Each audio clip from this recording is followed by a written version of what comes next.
السلام علیکم ورحمۃ اللہ وبرکاتہ۔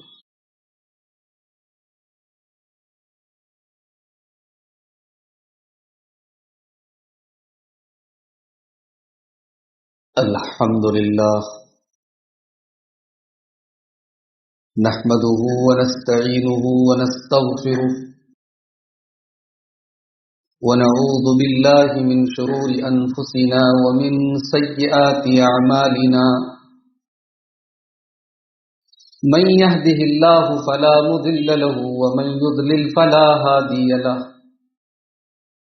وأشهد أن لا إله إلا الله وحده لا شريك له، وأشهد أن محمدا عبده ورسوله۔ يا أيها الذين آمنوا اتقوا الله حق تقاته ولا تموتن إلا وأنتم مسلمون۔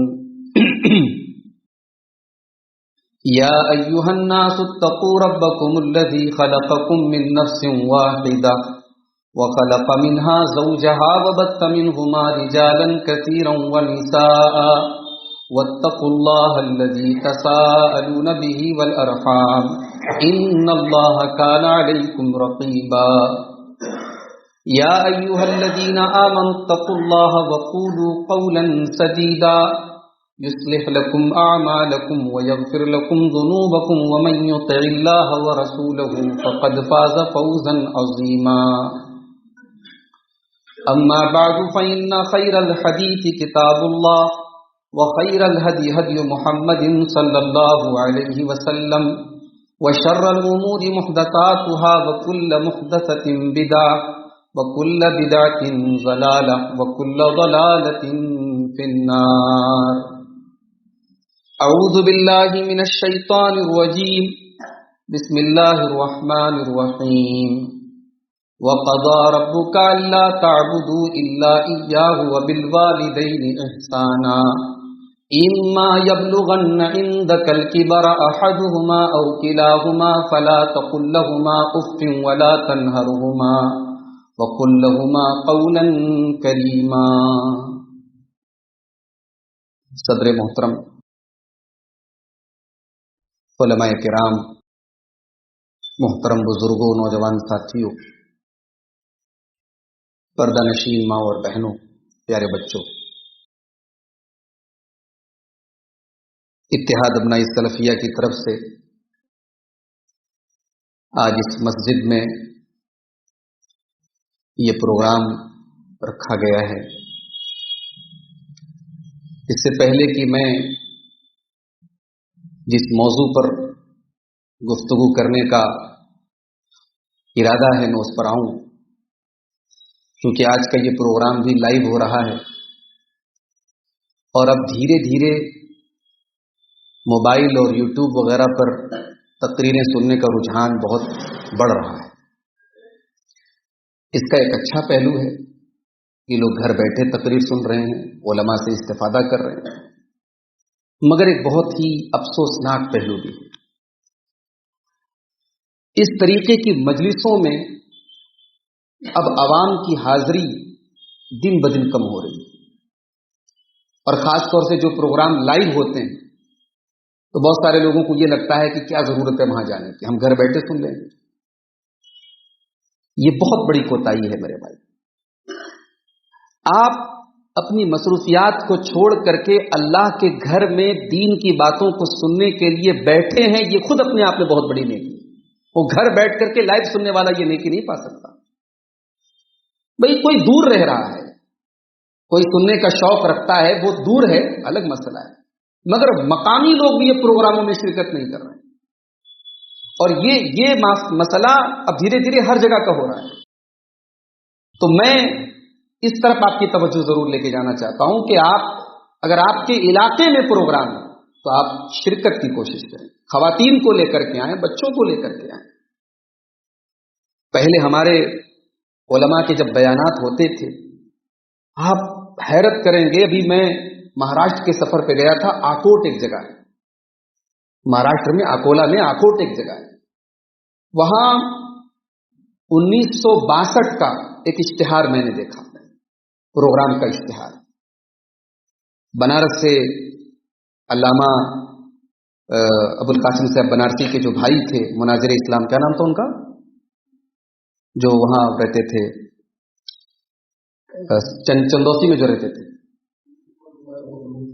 ابو مسعود قمر صاحب، علامہ ابو مسعود قمر بنارسی، وہ بنارس سے جو ہے خطاب کے لیے گئے، اور بھی بہت سارے علماء کا اس اشتہار میں نام تھا۔ تو اس زمانے میں لوگ دور دراز سے، علماء بھی جاتے تھے، عوام بھی سفر کر کے جاتے تھے جب وسائل کم تھے۔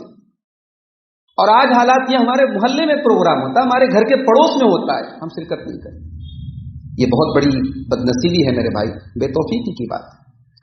اس طریقے کی مجلسوں کے فضائل آپ نے بہت سنے ہوں گے، فرشتے اس طریقے کی مجلس کو گھیر لیتے ہیں، اللہ کی رحمت نازل ہوتی ہے، سکینت نازل ہوتی ہے، وہ آپ کو موبائل میں نہیں ملے گی۔ انسان موبائل پہ تقریر سن رہا ہے، کوئی ایڈ آ گیا، اب اس کا ذہن ایڈ کی طرف چلا گیا، کوئی میسج آ گیا، اب میسج کھول کے دیکھنے لگا، کوئی دوسری چیز میں مبتلا ہو گیا۔ تو یہ جو کنسنٹریشن ہے، جو توجہ ہے، جو فوکس ہے، اور یہاں مجلس میں حاضری کا جو ثواب ہے، اس سے ہمارا آپ محروم نہ ہو۔ اور ہمارے جو ناظرین لائیو پروگرام دیکھ رہے ہیں، میں ان کو بھی یہ میسج دینا چاہوں گا کہ اگر آپ کے علاقے میں، آپ کے قریب میں پروگرام ہو تو آپ ضرور شرکت کریں۔ اللہ تعالیٰ ہم سب کو علم دین کو سیکھنے کی اور سننے کی اور حاصل کرنے کی اور اس پر عمل کرنے کی توفیق عطا فرمائے۔ آمین۔ میں نے آپ کے سامنے قرآن مجید کے 15ویں پارے کی سورہ بنی اسرائیل کی ایک آیت پڑھی ہے، آیت نمبر 23۔ سورہ بنی اسرائیل کی آیت نمبر 23 سے لے کر کے 39 تک اللہ تعالیٰ نے 17 نصیحتیں کی۔ اللہ تعالیٰ نے 17 نصیحتیں کی، اور ان 17 نصیحتوں کو بیان کرنے کے بعد اللہ نے آخر میں جو بات کہی ہے، ذالک مما اوحی الیک ربک من الحکمہ، اے نبی یہ وہ باتیں ہیں جو آپ کا رب آپ کو حکمت کی باتیں آپ کے اوپر اتار رہا ہے، یعنی یہ 17 باتیں حکمت کی باتیں۔ اب ظاہر ہے حکمت کس کو کہتے ہیں؟ حکمت ہر اس چیز کو کہتے ہیں جو دنیا اور آخرت میں ہمارے لیے مفید ہے۔ اب اللہ جسے حکمت کہہ رہا ہے، یعنی یہ 17 باتیں ایک طریقے سے دین کا مغز ہیں، دین کا خلاصہ ہے۔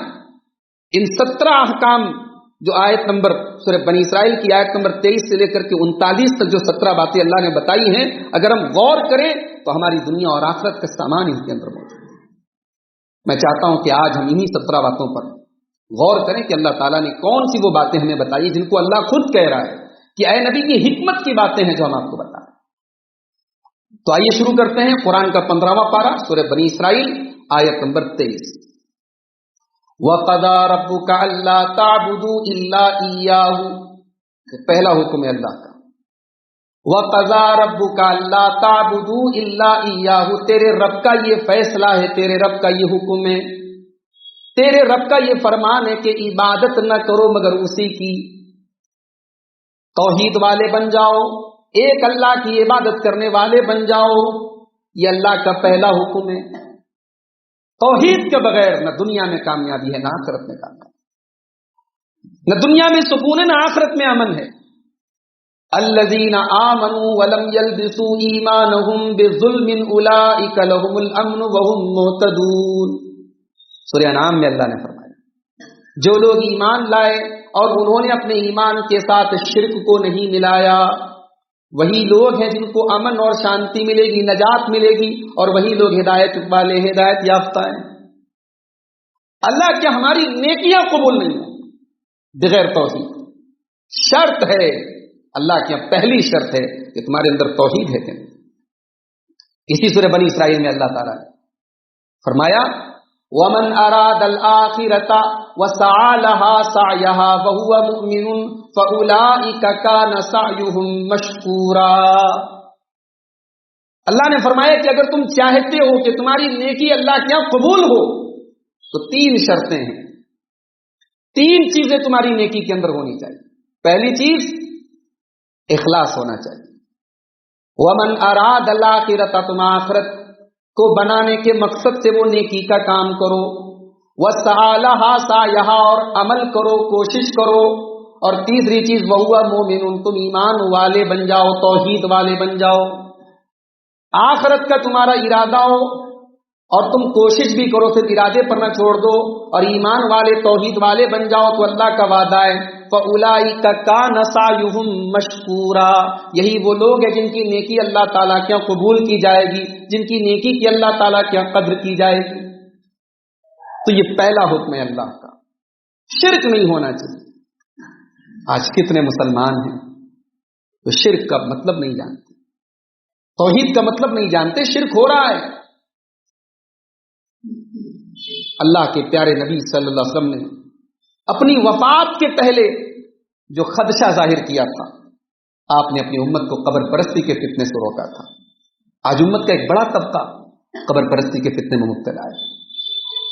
اللہ کے نبی نے وضاحت کے ساتھ کہا تھا کہ تعویذ لٹکانا، من علق تمیمۃ فقد اشرک، تعویذ لٹکانا شرک ہے۔ آج مسلمان تعویذ لٹکا رہا ہے اور علماء تعویذ کا کام کر رہے ہیں، علماء اپنے آپ کو مفتی اور عالم کہنے والے لوگ تعویذ بیچ رہے ہیں اور تعویذ کی تجارت کر رہے ہیں۔ تو توحید یہ پہلا حکم ہے اللہ کا۔ اس کے بعد فرمایا وَبِالْوَالِدَيْنِ إِحْسَانًا، اور اپنے والدین کے ساتھ تم اچھا سلوک کرو، احسان کرو۔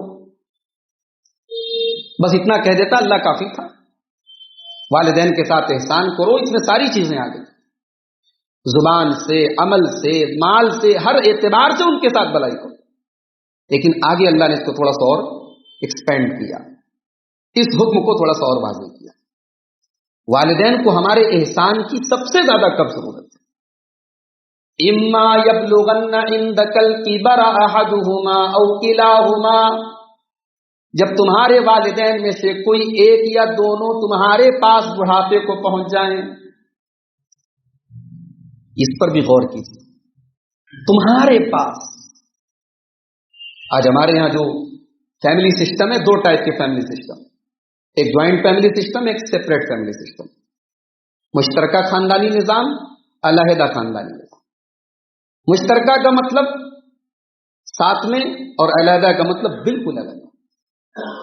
ہمارا یہ جوائنٹ فیملی سسٹم بھی اسلامی نقطۂ نظر سے اگر غور کیا جائے بہت ساری برائیاں ہیں، اور ہم نے جس کو سیپریٹ سسٹم بنا کے رکھا ہے اس کا مطلب تو یہ کہ صاحب اولاد کو والدین سے کوئی مطلب ہی نہیں۔ یہ نہیں ہونا چاہیے۔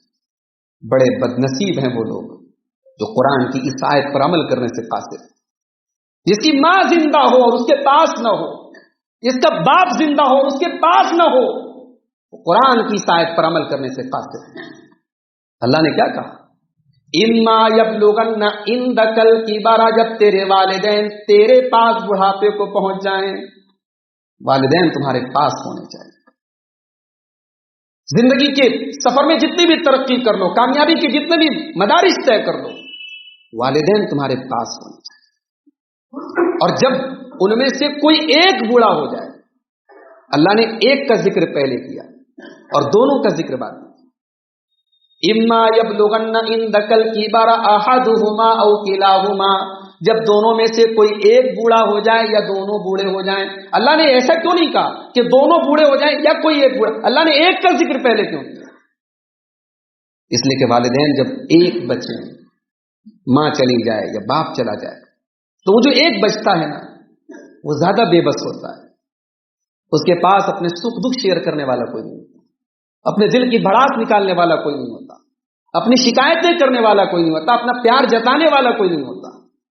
تو تمہاری توجہ کا زیادہ حقدار ہے۔ کسی کی ماں چلی جائے، کسی کا باپ چلا جائے، تو جو بچہ ہے اس کا زیادہ خیال رکھو، اس کی پہلے سے زیادہ کیئر کرو۔ قرآن کی یہ آیت ہمیں سبق دے رہی ہے۔ اچھا، بڑھاپے کا ذکر کیوں کیا؟ علماء کہتے ہیں کہ بڑھاپے اور بچپن میں بہت ساری چیزیں مشترک ہیں۔